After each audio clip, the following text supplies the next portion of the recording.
हेडलाईन्सचे प्रायोजक आहे NBC bearings, लांब पळण्यासाठी। भाजपकडून उदयनराजे भोसलेंना उमेदवारी जाहीर। उदयनराजेंना साताऱ्यामधून उमेदवारी। पवार गटाच्या शशिकांत शिंदे यांच्यासोबत सामना रंगणार। कोल्हापूरमध्ये शाहू महाराजांची प्रचार रॅली। अर्ज भरण्यापूर्वी महाविकास आघाडीचं जोरदार शक्तीप्रदर्शन। हातकणंगलेचे उमेदवार सत्यजित आबा पाटील देखील उमेदवारी अर्ज भरणार। सांगलीत महाविकास आघाडीमध्ये बंडखोरी। विशाल पाटलांकडून काल अपक्ष आणि काँग्रेसकडून उमेदवारी अर्ज दाखल, तर विशाल पाटील आजही 2 अर्ज दाखल करणार। अमरावती लोकसभेची निवडणूक ग्रामपंचायतीप्रमाणे लढायची। मोदींची हवा आहे, या फुग्यात राहू नका। भाजप उमेदवार नवनीत राणांचं वक्तव्य। दिल्लीचा आदेश आल्यास सुनेत्रा काकूंऐवजी अजितदादांना अर्ज भरावा लागेल। रोहित पवारांचा अजित पवारांना खोचक टोला।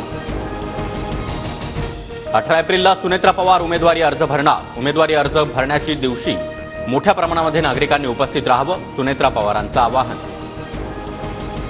भाजपचे माढा आणि सोलापूरचे उमेदवार आज अर्ज दाखल करणार। राम सातपुते, रणजितसिंह नाईक निंबाळकर उमेदवारी अर्ज दाखल। अर्ज भरण्यापूर्वी फडणवीसांचा रोड शो।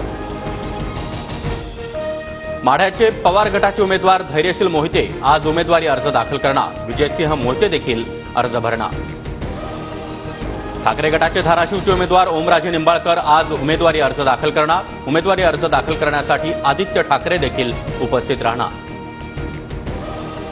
ठाकरे गटाचे रत्नागिरी सिंधुदुर्गचे उमेदवार विनायक राऊत आज उमेदवारी अर्ज भरणार। शक्तीप्रदर्शन करत विनायक राऊत उमेदवारी अर्ज दाखल करणार।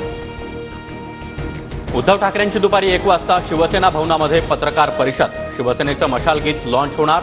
ठाकरे राजकीय विषयावर भाष्य करण्याची देखील शक्यता। हेडलाईन्सचे प्रायोजक आहे एनबीसी बेरिंग्स, लांब पळण्यासाठी।